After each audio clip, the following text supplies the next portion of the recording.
Esta noche no me acuesto que vengo de borrachera, que con el tran, tran, tran, y con el tran, tran, tran. Esta noche no me acuesto que vengo de borrachera, y con el tran, tran, tran, que con el tran, tran, tran. Que mira que yo te camelo, verdad.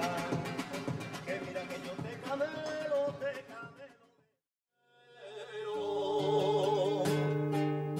reina de la marismas y de dulzura,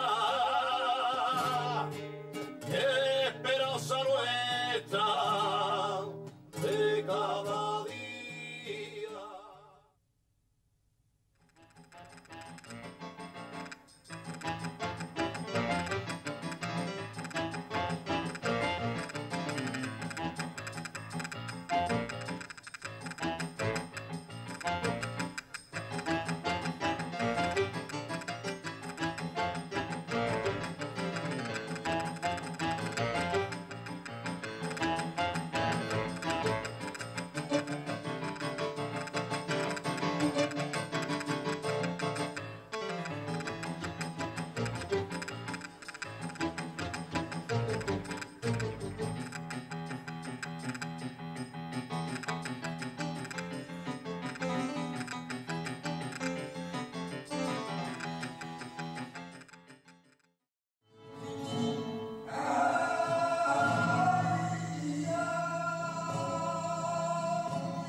De las minas trabajando,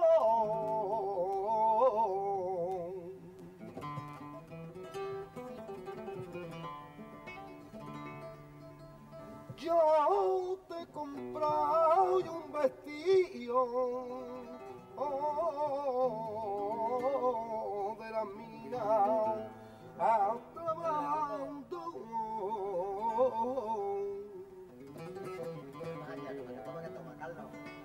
Pa' ponértelo, ay cariño mío.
a la puerta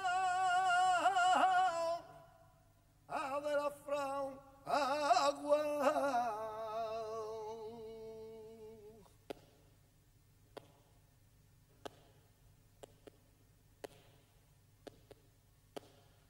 No vengan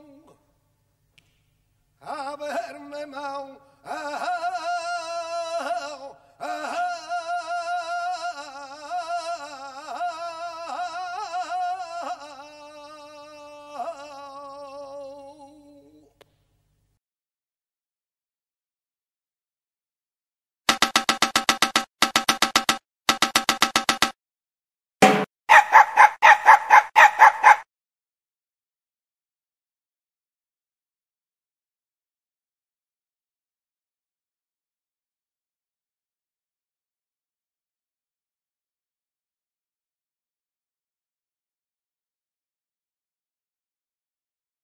Bonjour Tristan, mais quel bonheur de te retrouver après un certain temps, parce que nous nous connaissons depuis fort longtemps, mais c'est une conversation qui a été à un moment suspendue entre nous et que nous reprenons, donc c'est formidable. Tu me disais que la première fois que tu m'avais photographié, c'était...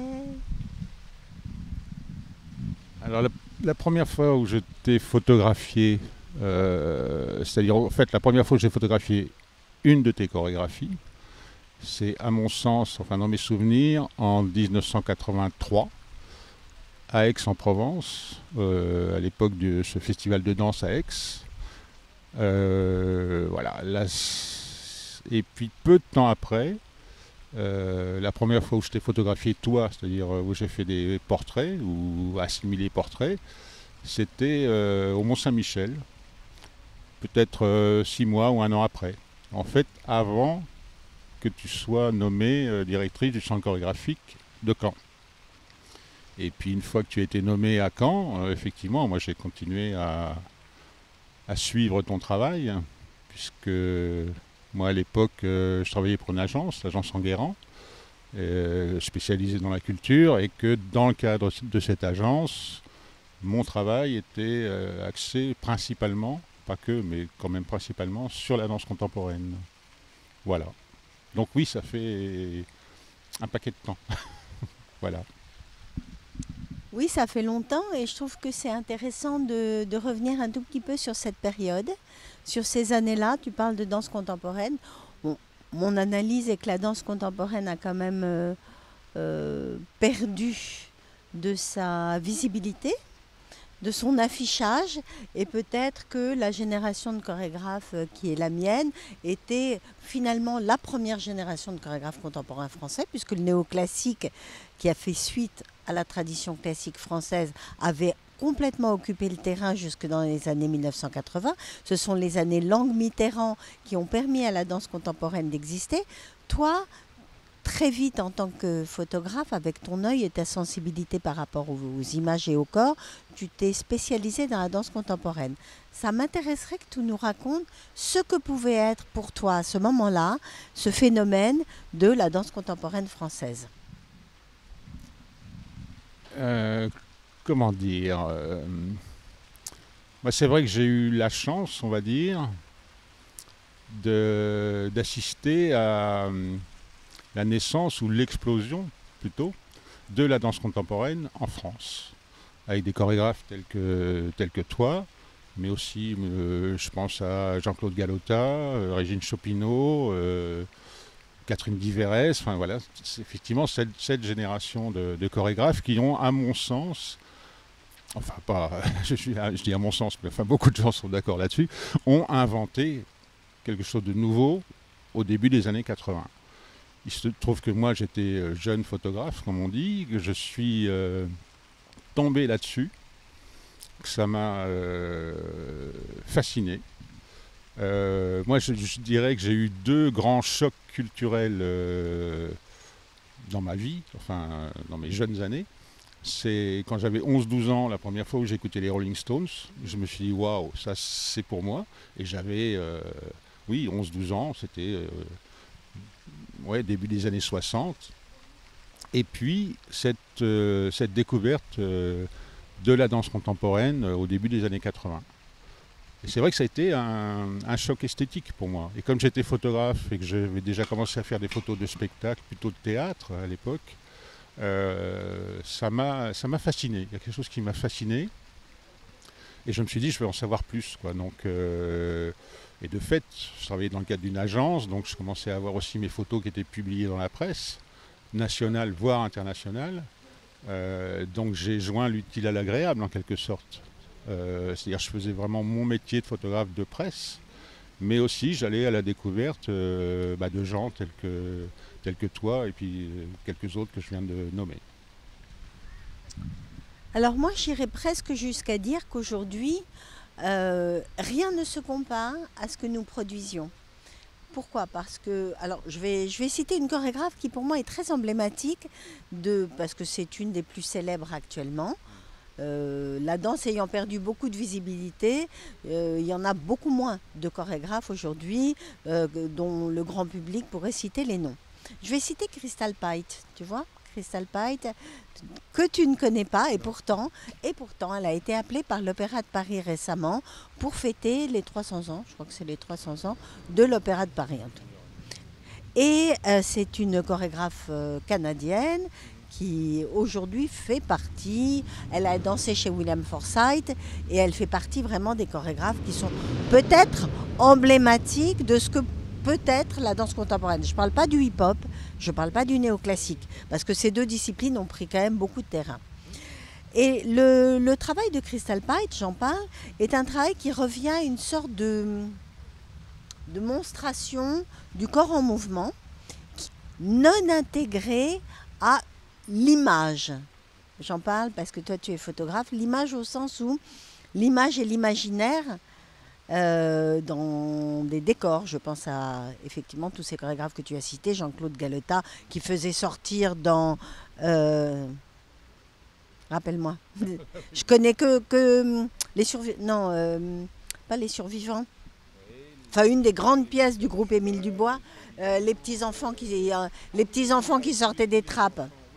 C'est pas les survivants. Oui, bon, enfin une pièce célèbre de Jean-Claude. Dans tous nos spectacles, il y avait comme ça, tout d'un coup, le rideau s'ouvrait sur un monde réinventé. C'est-à-dire que ce qui se passait sur scène n'était pas du théâtre, non seulement parce qu'il n'y avait pas de parole, il pouvait y avoir de la parole, mais ça ne... Oui, chez moi aussi, un petit peu chez nous tous, mais ça ne correspondait pas à une narration linéaire. On ne savait pas quel travail, quel statut social, quel âge avaient les personnages sur scène, et pourtant il y avait effectivement un univers. C'est ce qui a, à mon avis, disparu. Qu'est-ce que tu dirais de cette différence entre la danse et le théâtre à l'époque, et entre ce qui a complètement bousculé l'idée que la danse était une série de pas qu'on enchaîne, ou une série de mouvements qui se succèdent? J'aimerais bien que tu ailles un peu plus loin sur la description de cette spécificité de ce que pouvait être ce fameux phénomène de la danse contemporaine française. Alors oui, moi d'une part, pour revenir à ce que tu disais, cette chorégraphe que tu viens de citer, invitée par l'opéra, de fait je ne la connais pas. Mais il faut savoir, moi ça fait presque une dizaine d'années que j'ai arrêté de photographier la danse contemporaine. J'ai photographié la danse pendant une trentaine d'années. À un moment, peut-être je me suis lassé, parce que j'ai eu l'impression d'en avoir fait le tour 2 fois, 3 fois. Donc peut-être je me suis lassé, et puis c'est vrai qu'aussi ça a correspondu pardon, au cassage de gueule de tout le système de la presse et des agences de presse. Donc l'un plus l'autre, c'est vrai que moi j'ai vraiment arrêté. Voilà.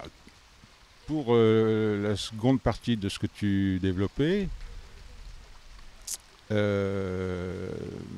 moi, le sentiment que j'ai eu aussi au début des années 80, c'est quand même que la danse contemporaine en France particulièrement, peut-être à l'exception de Pina Bausch, qui n'est pas française, qui est allemande, mais qui à mon avis fait partie de ce mouvement-là. Donc les chorégraphes français ont mis sur scène, comment dire, la fantaisie, mais dans un sens fort, et la sensualité. Chose qui, à mon sens, n'existait pas, par exemple, dans la postmodern dance américaine, qui était très athlétique, je dirais, tout sourire, en sueur, mais surtout on ne se touche pas. Je pense que Galota, par exemple, ces danseurs et danseuses se finissaient par se rouler des pelles sur scène, ce qui était inimaginable 10 ans avant. Et cette arrivée, cette mise en scène de la sensualité, moi, ça m'a énormément touché. Et c'est ce qui m'a peut-être le plus intéressé à ce moment-là. Parce que c'était complètement nouveau. Brèche Locage, après, aussi, a repris ça. Alors, peut-être moins tes chorégraphies, mais quand je parlais de sensualité, mais j'ai aussi parlé de fantaisie, mais c'est peut-être pas ce serait peut-être le mot fantasy en anglais qui irait mieux. Oui, voire même le fantastique était très présent, à mon avis, dans des choses que j'ai vues de toi à l'époque. Moi, j'ai souvenir des taureaux de Chimène, la poudre des anges, qui sont pour moi des chorégraphies qui restent aujourd'hui magnifiques et imbattables.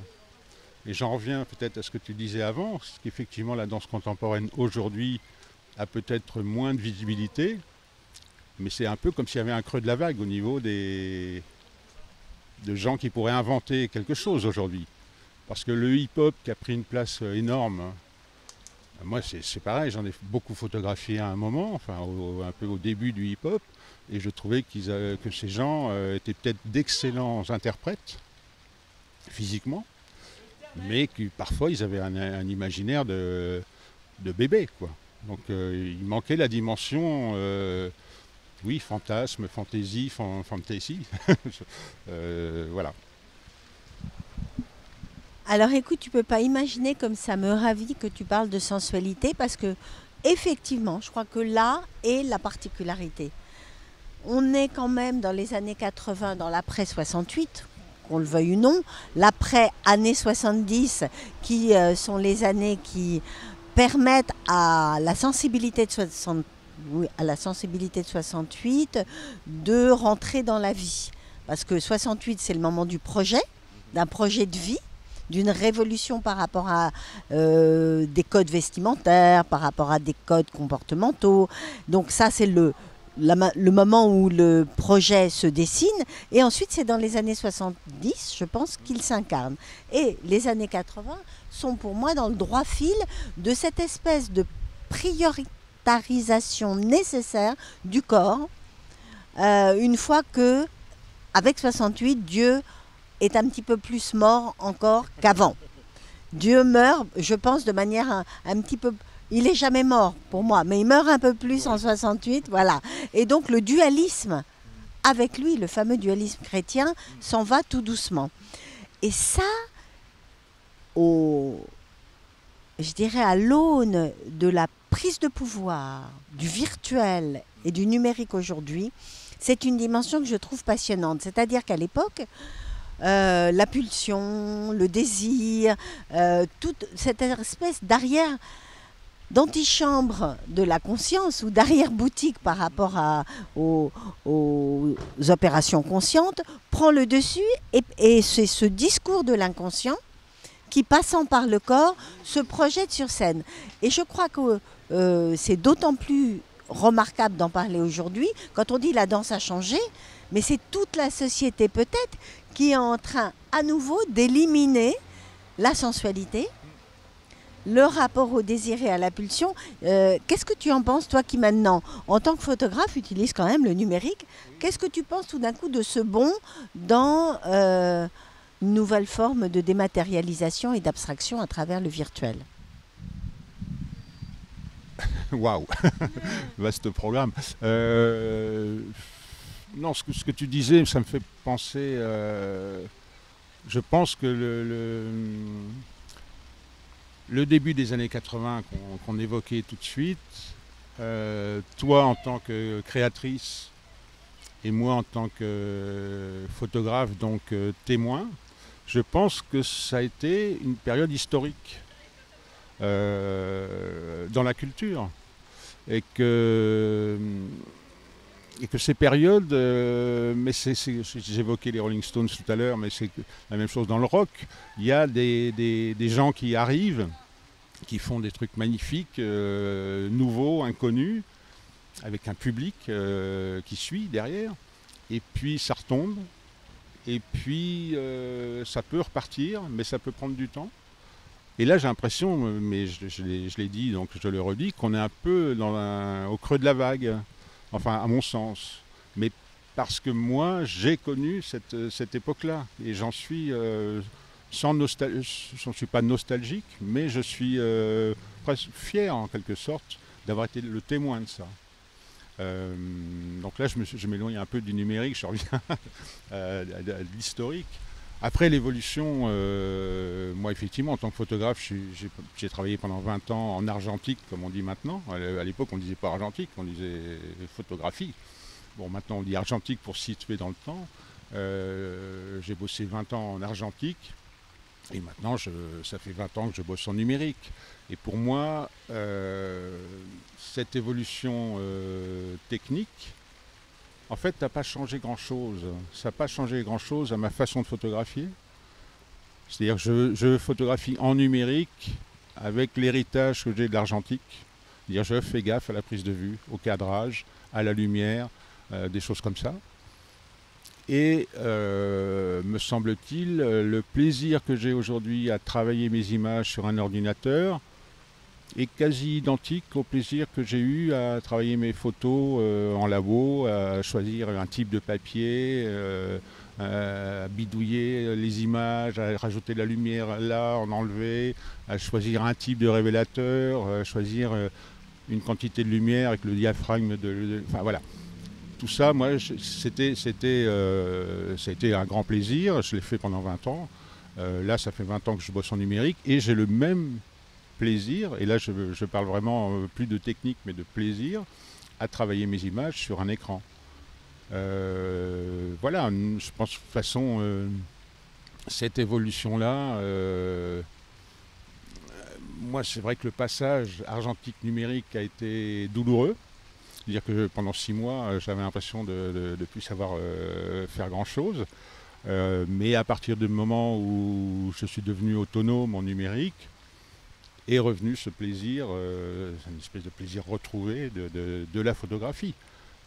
Donc voilà, je ne sais pas quoi ajouter là. Tu disais donc que tu photographiais moins de spectacles vivants, moins de danse. Et donc, tu continues, d'après ce que tu viens de dire, à exercer ton art de photographe, ton art de la photographie. Moi, j'ai envie de te demander, alors, le passage au numérique n'aurait pas changé grand-chose. Moi, je me souviens, j'ai fait aussi des études de photographie, et quand je suis rentrée en France, pour gagner ma vie, j'ai enseigné dans une école privée de photographie, et en fait, j'étais chimiste. On me demandait d'enseigner pour les je ne sais plus comment ça s'appelle, tu sais, les diplômes spécialisés, là. On me demandait de décrire la composition des bains, etc. Donc la chimie était importante. La chimie disparaît. Alors, il y avait aussi tout ce rapport à la lumière une fois que la photo était prise. La manière dont, avec le papier, à la fois on jouait dans le bain photographique et puis par rapport à la lumière de l'agrandisseur. Mais tout ça disparaît. On retrouve, m'as-tu dit, le même plaisir. C'est toujours de la photographie. Et moi, j'ai envie de te poser la question, mais alors, donc la photographie apparaît à un moment de l'histoire de l'art. Jusque-là, on était avec quand même, malgré tout, une épaisseur qui était celle de la matière de la peinture, avec un savoir-faire plus manuel. Apparaît la photographie. Mais qu'est-ce que c'est, la photographie? Ça veut dire, littéralement, la photographie signifie écrire avec la lumière, photographein. Comment, Tristan Jeanne Vallès, décrirais-tu cet art de la photographie? La quintessence de cet art de la photographie? Non, alors là, c'est beaucoup trop vaste comme question. Oui, c'est l'écriture avec la lumière, ça reste l'écriture avec la lumière, bien sûr. Je veux dire, beaucoup de photographes disent qu'ils photographient la vie. Moi, je dis qu'on photographie la mort, c'est-à-dire on photographie la mort en devenir. Moi, ça fait 40 ans que je suis photographe. J'ai des tas de photos chez moi de gens célèbres ou inconnus qui sont morts aujourd'hui. À un moment, ça me choquait. Maintenant, ça ne me choque plus. Si un écrivain ou un homme politique ou un cinéaste célèbre, disons, s'en vient à mourir et qu'un journal, quel qu'il soit, utilise une photo que j'ai pu faire, si cette photo me convient, me plaît, si je la trouve intéressante avec mes critères, je suis très fier que ce soit ma photo qui soit publiée. Donc, je ne sais pas du tout pourquoi je dis ça, parce que c'est pas une réponse du tout à ta question. Mais après, il y a une chose aussi que j'aimerais bien ajouter, on va dire, c'est que j'ai 65 ans aujourd'hui. Ça fait donc 40 ans que je suis photographe, peut-être même un petit peu plus maintenant. Ce qui m'intéresse aujourd'hui, c'est pas que je vais arrêter de faire des photos, mais ce qui m'intéresse, c'est de regarder ce que j'ai fait et de savoir ce que je peux en faire de nouveau. Et c'est pour ça que je me suis lancé un peu depuis 4 ou 5 ans maintenant, dans un travail d'écriture sur mes images. Alors qui peuvent être... ce travail d'écriture, il peut être... des anecdotes de travail, des moments d'une rencontre, voire même des choses un peu plus poétiques, disons, sur une image. Ou alors c'est c'est des textes assez courts, hein, c'est des duos comme ça, c'est des textes assez courts que j'écris, ou ça peut être donc un texte que j'écris et je me dis, ok, j'ai forcément l'image qui va venir illustrer ce texte, j'ai forcément cette image dans mes archives. À moi de la trouver, plutôt que de refaire des images. C'est pas un arrêt pour moi, c'est vraiment une façon de continuer mon métier de photographe sans me rebalancer forcément dans des grands projets ou des grands voyages, puisque j'ai aussi beaucoup voyagé. Et là, j'ai dit que je veux arrêter de voyager. J'ai pas envie de retourner en Chine, au fin fond de l'Amérique latine, j'y étais, je connais, c'est bon, j'ai plus envie. Mais par contre, les images que j'ai pu en ramener, qu'est-ce que je peux en dire? Ou un texte que j'ai écrit, comme ça, sur une idée, quelle est l'image dans mes archives que je vais pouvoir trouver. Voilà. Donc ça, c'est vraiment complètement intéressant parce que je te posais la question, qu'est-ce que pour toi la photographie? Je dirais que d'une certaine manière, c'est le théâtre sans le mouvement. C'est-à-dire le texte, maintenant, pour toi, avec malgré tout le visage de celui qui pourrait dire ce texte ou qui pourrait être le personnage concerné par ce texte. Donc, pour moi, j'ai toujours pensé que la danse et la photographie, c'est la même chose. Moi, je photographie les corps et moi, tous les journalistes m'ont toujours dit, mais comment une chorégraphe qui aime le mouvement peut faire de la photographie? Mais je crois que ce que tu viens de dire résume parfaitement la chose. C'est-à-dire qu'à la fois, c'est une façon de jouer avec la pétrification qui annonce la disparition, mais qui en même temps permet que la disparition ne se fasse pas, puisque la trace reste là. Donc c'est la négation de la vie, c'est vraiment passionnant ce que tu viens de dire, mais en même temps c'est aussi faire rentrer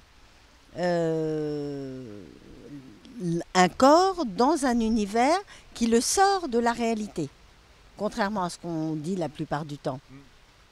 Je ne sais pas quoi ajouter là.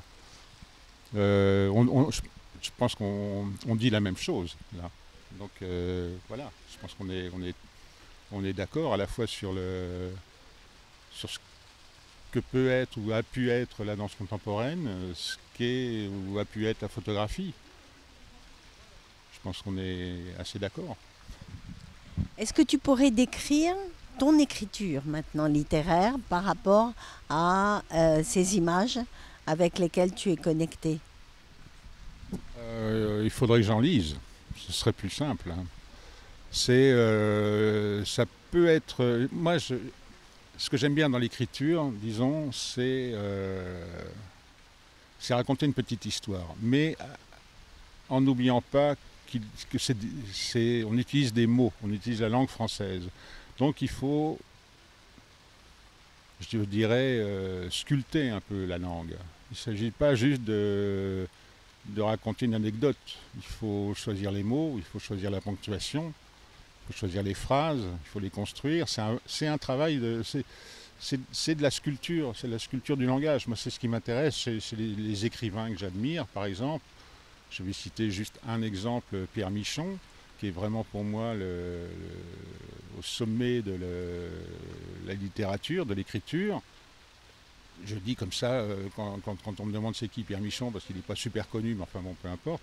Je dis, mais voilà, c'est un monsieur, il prend un tronc d'arbre, et puis à force de sculpter, il en fait une allumette. Alors cette allumette, elle est juste magnifique. Bon, moi j'essaie, je ne vais pas me comparer à Pierre Michon, bien sûr, mais j'essaie de sculpter le langage. Mais comme en photographie, il ne suffit pas d'appuyer et de faire une photo pour que ce soit bon. Il faut cadrer, il faut choisir, il faut attendre. Et pour moi, ce travail d'écriture et mon travail de photographe tel que je l'ai pratiqué depuis donc une bonne quarantaine d'années, c'est assez proche au niveau de la démarche. Alors encore une fois, c'est vraiment très intéressant parce que la vie, enfin l'existence, c'est vraisemblablement des structures. Des structures, l'ADN, ce serait un ensemble codé d'informations. C'est pas d'abord une volonté de vivre. Ensuite, il y a un sujet. Et j'ai l'impression que tu parles de l'art, de la littérature et de la photographie un peu dans ces termes. C'est-à-dire que sculpter la description de l'allumette, travailler la forme pour que quelque chose de la vérité émerge. Parfois, on a l'impression, on dit que la forme illustre l'intention. Toi, tu es dans une autre démarche. Est-ce que tu peux essayer d'aller un peu plus loin sur ce sujet ? Non, enfin, je ne vais pas pouvoir aller plus loin là, parce qu'il faudrait que je lise, il faudrait que les textes que j'écris soient entendus en même temps que l'image qui va avec soit vue. Que dire de plus ? Alors, place au texte. Peut-être que suite à cet entretien, nous avons le plaisir maintenant d'être à l'écoute des textes de Tristan Jeanne Vallès. Et merci pour tout ce que tu viens de révéler du fond de ta pratique, à la fois toujours renouvelée et ancienne.